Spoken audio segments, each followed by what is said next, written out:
Hi, I'm Elay Cohen. I'm the CEO and co-founder of SalesHood. Today we're going to talk about my new book, Enablement Mastery.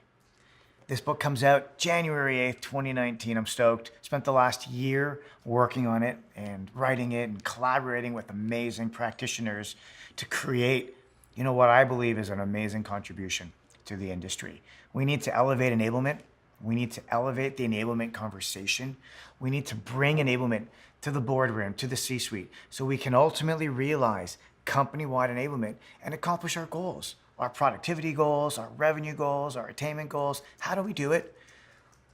Enablement mastery happens when we are able to align our people, our processes, and our priorities. And that's the essence of the book. The book is all about helping you do that. And so today's talk is a glimpse, a sneak peek into some of the principles of the book so you can start actioning them already in your businesses. So let me tell you a little bit about myself. My background, moved to San Francisco, Silicon Valley back in '99 and was fortunate enough to find myself working at Salesforce.com in 2005. Employee number 900 something. It's amazing. Was responsible for productivity, for sales enablement globally. And think about that time period, 2005 until 2013. During that time, there were hypergrowth years. We crushed it, but we crushed it because we doubled down on enablement. We were doing amazing coaching. We were doing quarterly certifications. We were doing, amazing high energy, high impact kickoffs. We trained and onboarded and certified over 10,000 customer facing employees, during my time. It's incredible. We were closely aligned with Mark Benioff's top priorities and initiatives. So the idea of company-wide enablement was a big lesson that I learned during my time at Salesforce. However, as great as it was hugely effective, but it was hugely inefficient. Why? I had 120 people on my team. Planes, trains, automobiles, we're running around the world, coaching and certifying people face to face. Effective, inefficient. So I had a moment of clarity and I started thinking to myself, all right, how can we make enablement effective and efficient at the same time? How can we share knowledge at scale? How do we do that? And that was the genesis of SalesHood, the company. And that's why we founded it. So in 2013, we founded SalesHood and I wrote my first book. My first book is all about building culture, the right winning culture. It's all about coaching and it's all about enabling frontline managers to be the best they can be so they can develop their teams. That's the first book. And it's good context, right? Just think about it. It came from Salesforce, best hypergrowth enablement machine on the planet. The results, were just incredible. Wrote a book, founded a company, SalesHood, and got to start experimenting, got to start collaborating with amazing companies like DocuSign, like Aptus, like RingCentral, companies like Yext, and over 100 companies. We're working with 45,000 sales professionals on the planet, 45,000 of them.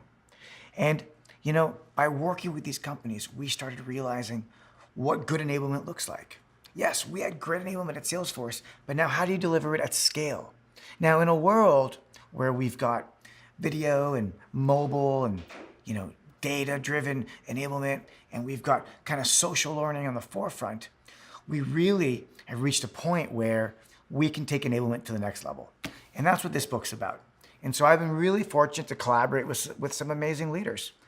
I'm going to list out some of them because their stories are in the book. When I started writing the book, I thought to myself, I'm going to tell the stories of the enablement practitioners, the leaders, the ones that are truly innovating, the ones that are driving change like no one else. These are folks like Siobhan Thatcher from RingCentral. She also did great work at Host Analytics. Amy Pence from Alteryx.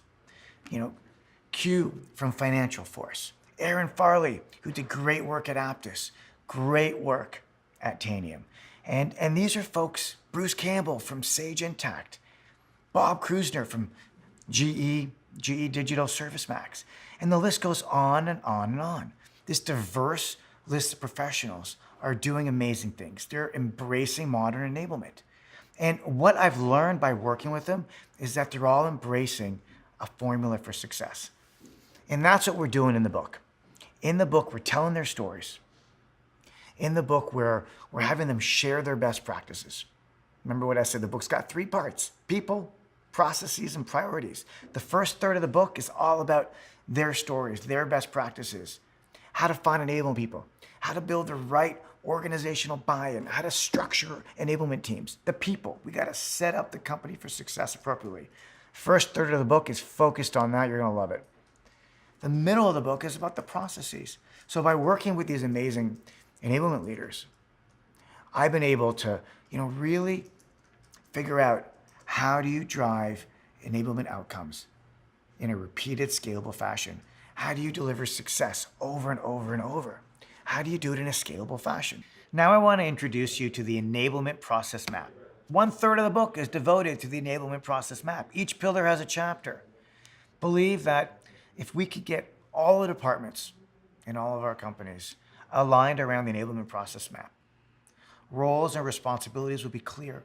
We'll know who's doing what, and we'll start to enable ourselves to be masters in enablement at a company-wide level. It's hard work. That's why we created the Enablement Process Map. So here we go. Let me walk you through it. First pillar, go to market. Second pillar, learning. Third pillar, communications. Fourth pillar, customer engagement. Fifth pillar, all about achievements. We're going to go through each one, right? I think it's a flow, and it's something that if you embrace and you take back to your companies, I believe you'll elevate enablement inside of your company. You'll elevate your role, and you'll ultimately become a hero, just like those amazing practitioners that I shared with you earlier in my talk. So let's go through each one.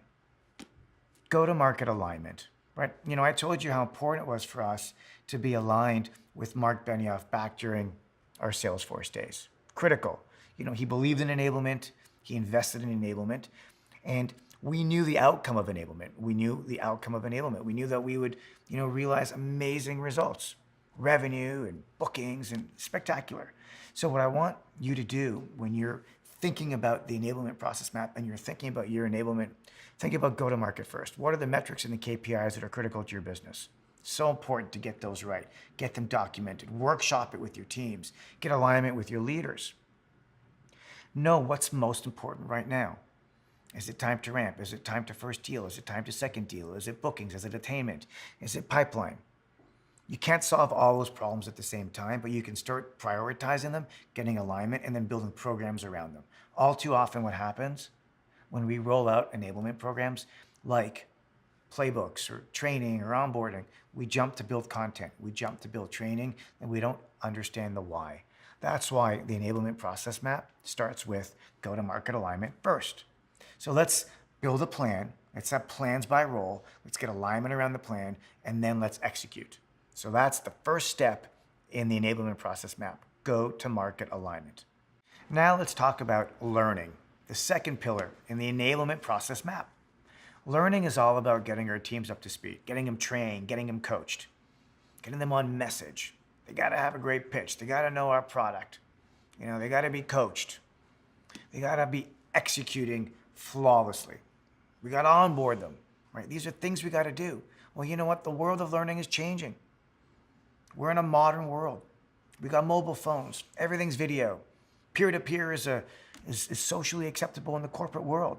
So our learning philosophy and our learning activities need to change. We need to create a learning experience that prioritizes micro-learning and social learning and prescriptive coaching. We got to put learning in the center of our go-to-market strategy. We got to align our learning goals and our learning outcomes with those metrics and KPIs we talked about in the go-to-market alignment.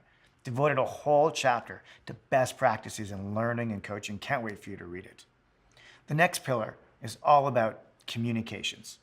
This is about sharing compelling communications, carrot-based communications, communications that are just in time, communications that are in context. We want to make sure communications are value add and that we're answering the fundamental question, what's in it for me, right? If I'm a sales professional or I'm an employee at a company and I got to find content, well, I got to find it. I want to search for it and I want to be able to find it using natural language. right? So we have to shift away from the world of, dumpster diving and looking for just stuff to having content served up just in time to me, my role, and in context. That's the world that we're going to. And we got to make sure that content is bite-sized. Again, devoted a whole chapter just to communication and content best practices. A lot of goodness in there. The fourth area is customer engagement. So think about it. We've aligned on go-to-market. We've done great learning and coaching and onboarding. We've got communication so people know what they need to do when. Now we got to ensure that they have the tools and the resources to execute flawlessly at every step of the buyer's journey, from prospecting to discovering. We got to get our teams need to be curious. They need to tell stories. Our teams need to be human. They need to be empathetic. So these are all the skills we want to have our teams, and we want to measure them. We want to make sure that our teams are executing with the highest degree of focus on customer success first. And then the fifth pillar, all about achievements. We want to celebrate the wins. We want to learn from our losses. We want to correlate all this great activity, right? All the learning, the coaching, the customer engagement, the content sharing, that storytelling. We want to correlate all that with our achievements, whether it's revenue achievements, quota achievements. That connection is data-driven, because when we're sitting down with the C-suite, when we're sitting down with our leadership team, and we're having a conversation around what enablement is working and what is not working, we need to be very clear and we need to be data-driven. That's why the Enablement Process Map exists. Let's define the metrics and the KPIs. Let's train, onboard, and coach everyone on it. Let's communicate to them exactly what they need to do. Let's make sure they have all the tools and resources at every step of the buyer's journey. And then let's measure it. Let's share successes. Let's celebrate wins. And yeah, we're going to lose sometimes, but let's learn from those losses. That's the Enablement Process Map. Let me leave you with a few parting words about the enablement profession, the people, the resources, and the tools that are available to help you be successful. So the people, we come from a variety of different diverse backgrounds. You're going to see enablement people with sales engineering backgrounds, sales ops backgrounds, human resource backgrounds, sales management, sales leadership, product marketing, sales reps, across the board. We're all focused. We as enablement professionals, we love helping, we love enabling, we love helping our teams be great and be the best that they can be. We love creating, we love making a difference. And, want you to take the book, want you to take the Enablement Process Map, want you to embrace it and bring people with you. You're going to find enablement in a whole bunch of different places in your companies, and just bring people with you. Use the book and use the Enablement Process Map as a language so you can have clarity around what you want to accomplish. Because as a team, you're going to do great things. When we talk about resources, SalesHood as a company, we have a community, and our resources are available to you. We're givers. So our community is available. You can sign up for the community, and you can get access to our templates and tools and resources. My team will give you a tour. We've got a ton of talks delivered by the amazing practitioners that I've shared with you. You can see some of their faces showing up right now on the screen. Siobhan and Amy and Quinn and Aaron Farley and Bruce Campbell, and these are amazing, Bob Cruz, these are amazing professionals that are contributing just like I am and just like we all are together. So encourage you to sign up, join the community, get into the hood, and let us help you be successful. And one last time, Enablement Mastery, January 8th, 2019. You can get it on Amazon pre-order. It's available on a whole bunch of other book sites as well. Can't wait to hear what you think of it. Let me know. We've created a video to celebrate the enablement profession. There's a movement happening in the world. The future of work. Enablement is the future of work. Enablement is how we succeed, how we collaborate, how we work together. And we need more enablement professionals. So we created a video called We Are Enablement Multipliers. Hope you like it. And it's intended to celebrate the amazing enablement profession. Enjoy. Here's to the crazy ones, the doers, the coaches, the enablers, the culture builders, the revenue drivers, the ones who see things differently. They're not fond of losing deals, and they have no respect for excuses. You can believe them, disagree with them, celebrate or curse them. About the only thing you can't do is be successful without them. Because they change things. They push teams forward. While some may see them as the crazy ones, we see enablement multipliers. Because the people who are crazy enough to think they can change the world are the ones who do.